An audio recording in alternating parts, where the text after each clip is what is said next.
ಕನ್ನಡ ಸಾಹಿತ್ಯ ಪರಿಷತ್ತಿನ ಅಧ್ಯಕ್ಷರಾದ ಡಾಕ್ಟರ್ ಮಹೇಶ್ ಜೋಶಿ ಅವರಿಗೆ ಬಿಜೆಪಿ ಸರ್ಕಾರ ನೀಡಿದ್ದ ಕ್ಯಾಬಿನೆಟ್ ದರ್ಜೆಯ ಸ್ಥಾನಮಾನವನ್ನು ಸರ್ಕಾರ ವಾಪಸ್ ಪಡೆದು ತಕ್ಷಣವೇ ಜಾರಿಗೆ ಬರುವಂತೆ ಆದೇಶ ಹೊರಡಿಸಿದೆ. ಈ ಆದೇಶ ಮೇ 31ರ ಸಂಜೆ ಹೊರಬಿದ್ದಿದೆ.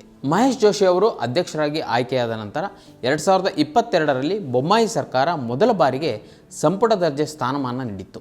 ಈ ರೀತಿಯ ಸಚಿವ ದರ್ಜೆಯ ಸೌಲಭ್ಯ ಹಿಂದಿನ ಕನ್ನಡ ಸಾಹಿತ್ಯ ಪರಿಷತ್ತಿನ ಯಾವ ಅಧ್ಯಕ್ಷರು ಪಡೆದಿರಲಿಲ್ಲ. ಮಹೇಶ್ ಜೋಶಿ ಅವರು ಅಧ್ಯಕ್ಷರಾದ ನಂತರ 2 ಬಾರಿ ಸಾಹಿತ್ಯ ಪರಿಷತ್ತಿನ ಬೈಲವನ್ನು ತಿದ್ದುಪಡಿ ಮಾಡಿ ಸಾಹಿತ್ಯ ಪರಿಷತ್ತಿನ ಸದಸ್ಯರು ಮತ್ತು ನಾಡಿನ ಸಾಹಿತಿಗಳ ಆಕ್ರೋಶಕ್ಕೆ ಗುರಿಯಾಗಿದ್ದರು. ಈಗ ಮತ್ತೆ 3ನೇ ಬಾರಿಗೆ ಬೈಲಾ ತಿದ್ದುಪಡಿಗೆ ಹೊರಟಿದ್ದ ಮಹೇಶ್ ಜೋಶಿ ವಿರುದ್ಧ ಭಾರಿ ಪ್ರಮಾಣದಲ್ಲಿ ಆಕ್ರೋಶ ವ್ಯಕ್ತವಾಗಿತ್ತು. ಜೋಶಿ ಅವರು ಜಿಲ್ಲಾ ಅಧ್ಯಕ್ಷರುಗಳನ್ನ ವಿಶ್ವಾಸಕ್ಕೆ ತೆಗೆದುಕೊಳ್ಳದೆ ಏಕಪಕ್ಷೀಯವಾಗಿ ತೀರ್ಮಾನಗಳನ್ನ ಕೈಗೊಳ್ಳುತ್ತಿದ್ದಾರೆ. ತಾಲೂಕು ಸಮ್ಮೇಳನಗಳಿಗೆ ಸರ್ಕಾರ ಅನುದಾನ ನೀಡಿದರೂ ಸಾಹಿತ್ಯ ಪರಿಷತ್ತಿನ ಅಧ್ಯಕ್ಷರು ಅದನ್ನು ನೀಡುತ್ತಿಲ್ಲ. ಪದೇ ಪದೇ ಬೈಲಾ ತಿದ್ದುಪಡಿ ಮಾಡಿ ಅಧಿಕಾರ ಕೇಂದ್ರೀಕರಣ ಮಾಡಲು ಹೊರಟಿದ್ದಾರೆ. ಅವರ ನಿಲುವನ್ನು ವಿರೋಧಿಸುವ ಜಿಲ್ಲಾಧ್ಯಕ್ಷರಿಗೆ ಸಭೆಯಲ್ಲಿ ಮಾತನಾಡದಂತೆ ನಿರ್ದೇಶನ ನೀಡ್ತಾರೆ. ಅವರ ಮಾತುಗಳು ಎಲ್ಲೂ ದಾಖಲಾಗ್ತಿಲ್ಲ. ಏನಾದರೂ ಕೇಳಿದರೆ ಸಭೆಗೆ ಅಡ್ಡಪಡಿಸ್ತಾರೆ ಎಂದು ನಮ್ಮನ ಮೇಲೆ ಆರೋಪಿಸ್ತಾರೆ ಅಂತ ಶಿವಮೊಗ್ಗ ಜಿಲ್ಲಾ ಸಾಹಿತ್ಯ ಪರಿಷತ್ತಿನ ಅಧ್ಯಕ್ಷರಾದ ಮಂಜುನಾಥ್ ಮತ್ತು ಬೆಂಗಳೂರು ನಗರ ಸಾಹಿತ್ಯ ಪರಿಷತ್ತಿನ ಅಧ್ಯಕ್ಷರಾದ ಪ್ರಕಾಶ್ ಮೂರ್ತಿ ಇತ್ತೀಚೆಗೆ ನಮ್ಮ ಈ ದಿನ ಜೊತೆ ಮಾತನಾಡುತ್ತಾ ಈ ಅಸಮಾಧಾನವನ್ನು ಹೊರಹಾಕಿದ್ದಾರೆ. ಕನ್ನಡ ಸಾಹಿತ್ಯ ಪರಿಷತ್ತು ಕನ್ನಡಿಗರ ಆಸ್ತಿ. 1915ರಲ್ಲಿ ನಾಲ್ವಡಿ ಕೃಷ್ಣರಾಜ ಒಡೆಯರ್ ಅವರು ಕರ್ನಾಟಕ ಸಾಹಿತ್ಯ ಪರಿಷತ್ತನ್ನು ಸ್ಥಾಪನೆ ಮಾಡಿದರು. ಇದು 1935ರಲ್ಲಿ ಕನ್ನಡ ಸಾಹಿತ್ಯ ಪರಿಷತ್ತು ಅಂತ ಮರುನಾಮಕರಣ ಮಾಡಲಾಯಿತು. ಇದು ಕನ್ನಡ ಪುಸ್ತಕಗಳ ಪ್ರಕಟಣೆ, ಕನ್ನಡ ನಾಡು ನುಡಿಯ ಸಂರಕ್ಷಣೆ ಮತ್ತು ಕನ್ನಡ ಭಾಷೆಗಾಗಿ ಶ್ರಮಿಸಲು ಈ ಸಂಸ್ಥೆಯನ್ನು ಕಟ್ಟಲಾಗಿದೆ. ಈ ಸಂಸ್ಥೆ ಕರ್ನಾಟಕದಾದ್ಯಂತ ಪ್ರತಿ ವರ್ಷ ಕನ್ನಡ ಸಾಹಿತ್ಯ ಸಮ್ಮೇಳನಗಳನ್ನು ಏರ್ಪಡಿಸುತ್ತದೆ. ಕನ್ನಡ ಸಾಹಿತ್ಯವನ್ನು ನಾಡಿನ ಮೂಲೆ ಮೂಲೆಗಳಲ್ಲಿ ಹಬ್ಬಿಸಲು ಈ ಹಿಂದೆ ಪರಿಷತ್ತು ಸಾಕಷ್ಟು ಕೆಲಸವನ್ನು ಮಾಡಿದೆ. ಇನ್ನು ಜ್ಞಾನಪೀಠ ಪ್ರಶಸ್ತಿ ಪುರಸ್ಕೃತರಾದ ಮಾಸ್ತಿ ವೆಂಕಟೇಶ್ ಅಯ್ಯಂಗರ್, ಹಿರಿಯ ಸಾಹಿತಿಗಳಾದ ಎನ್ ಮೂರ್ತಿರಾವ್, ಡಾಕ್ಟರ್ ಹಂಪ ನಾಗರಾಜಯ್ಯ, ಗೋರು ಚನ್ನಬಸಪ್ಪ, ಚಂದ್ರಶೇಖರ ಪಾಟೀಲ್ರಂತಹ ದೊಡ್ಡ ದೊಡ್ಡ ಸಾಹಿತಿಗಳೇ ಈ ಹಿಂದೆ ಪರಿಷತ್ತಿನ ಅಧ್ಯಕ್ಷರಾಗಿ ಕನ್ನಡ ನಾಡು ನುಡಿಯ ಸೇವೆ ಸಲ್ಲಿಸಿದ್ದಾರೆ.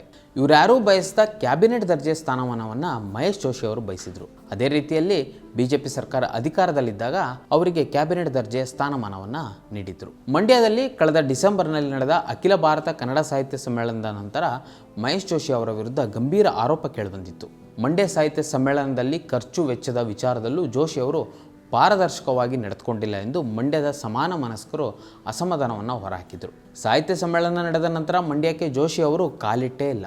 ಬೆಲ್ಲದಾರತಿ ವಿಶೇಷ ಸಂಚಿಕೆಯನ್ನು ಬಿಡುಗಡೆ ಮಾಡಲು 2 ವಾರಗಳ ಹಿಂದೆ ಮಂಡ್ಯಕ್ಕೆ ಹೊರಟಿದ್ದ ಜೋಶಿ ಅವರಿಗೆ ಪ್ರತಿಭಟನೆಯ ಸೂಚನೆ ಸಿಕ್ಕಿದ ನಂತರ ಕಾರ್ಯಕ್ರಮವನ್ನೇ ಮೊಟಕುಗೊಳಿಸಿದರು.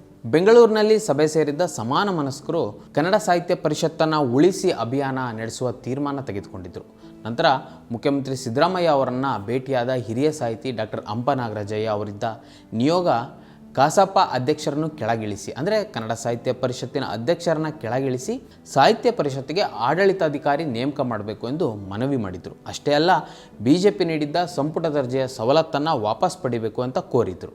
ಹಾಗೂ ಮಂಡ್ಯದಲ್ಲಿ ಪ್ರೊಫೆಸರ್ ಜಯಪ್ರಕಾಶ್ ಗೌಡ ನೇತೃತ್ವದಲ್ಲಿ ಮೇ 17ರಂದು ಜಾಗೃತಿ ಸಮಾವೇಶ ನಡೆಸಲಾಗಿತ್ತು. ಸರ್ವಾಧಿಕಾರಿಯಂತೆ ವರ್ತಿಸುತ್ತಿದ್ದ ಮಹೇಶ್ ಜೋಶಿ ಅವರಿಗೆ ಬಿಜೆಪಿ ಸರ್ಕಾರ ನೀಡಿದ್ದ ಸಚಿವ ಸ್ಥಾನಮಾನವನ್ನು ಹಿಂಪಡೆದು ಅಧ್ಯಕ್ಷರ ಹುದ್ದೆಯಿಂದ ವಜಾಗೊಳಿಸಬೇಕು, ಅಲ್ಲದೆ ಅವರು ಬೈಲಾಗೆ ತಂದಿರುವ ತಿದ್ದುಪಡಿಗಳನ್ನ ರದ್ದು ಮಾಡಬೇಕು ಎಂದು ಸಮಾನ ಮನಸ್ಕರು ಹಾಗೂ ಹಿರಿಯ ಸಾಹಿತಿಗಳಾದ ಡಾಕ್ಟರ್ ಹಂಪ ನಾಗರಾಜಯ್ಯ ಹಾಗೂ ಎಚ್.ಡಿ. ಸಿದ್ದರಾಮಯ್ಯ ಅವರು ಮುಖ್ಯಮಂತ್ರಿಗಳಿಗೆ ಆಗ್ರಹಿಸಿದರು.